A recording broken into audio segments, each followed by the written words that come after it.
So let's talk for just a minute about leadership. This had come up a few weeks ago because someone was talking to me about feeling like they had a hard time captivating their staff's attention.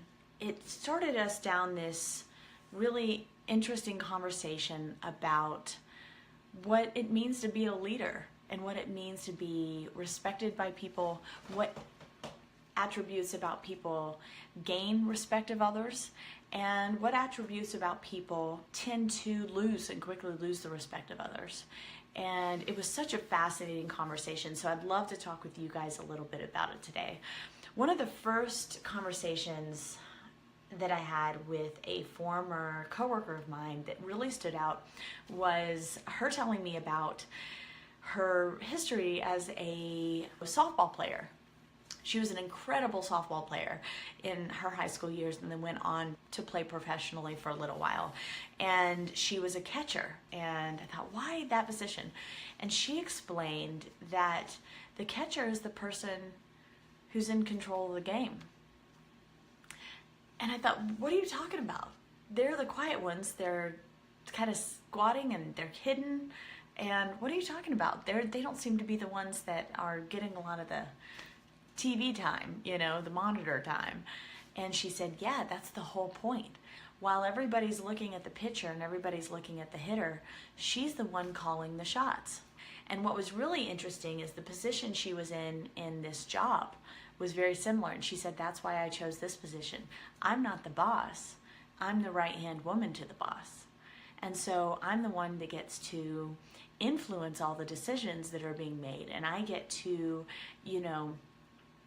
kind of be the puppeteer throughout the process without having all the pressure of having to be the bad guy, without all the pressure of having to perform publicly.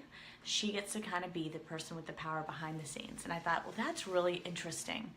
And so that was one of my first aha moments about leadership, that just because everyone isn't looking at you doesn't mean you don't hold immense power and influence. Oftentimes you can have a lot of power without gaining what we would consider a lot of attention.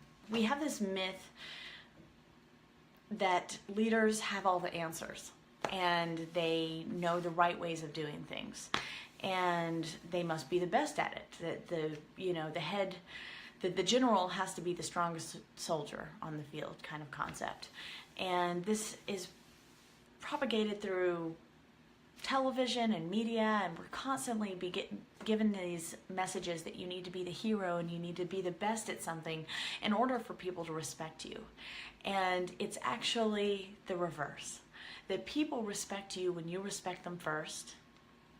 And ultimately, if I'm able to show my vulnerabilities and my weaknesses and talk about my mistakes, then what it allows other people to do is be imperfect. And when I allow them to be more imperfect, they're also going to be more free to experiment.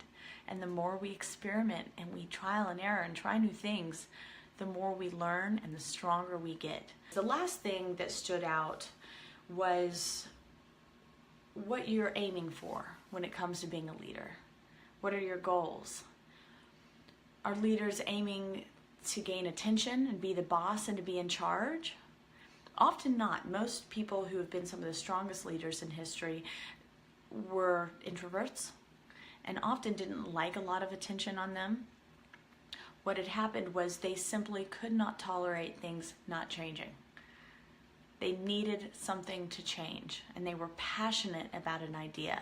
Many of the statements, and as you guys know, some of the famous statements started with, I believe that this is going to be a better place when. I believe that we have the right to do X. I believe this needs to happen in order to improve everyone's quality of life. And because they believe this so passionately, they were able to get other people who share that belief, who are equally, if not more intelligent and talented than they are. And that is their goal, is to bring those people together.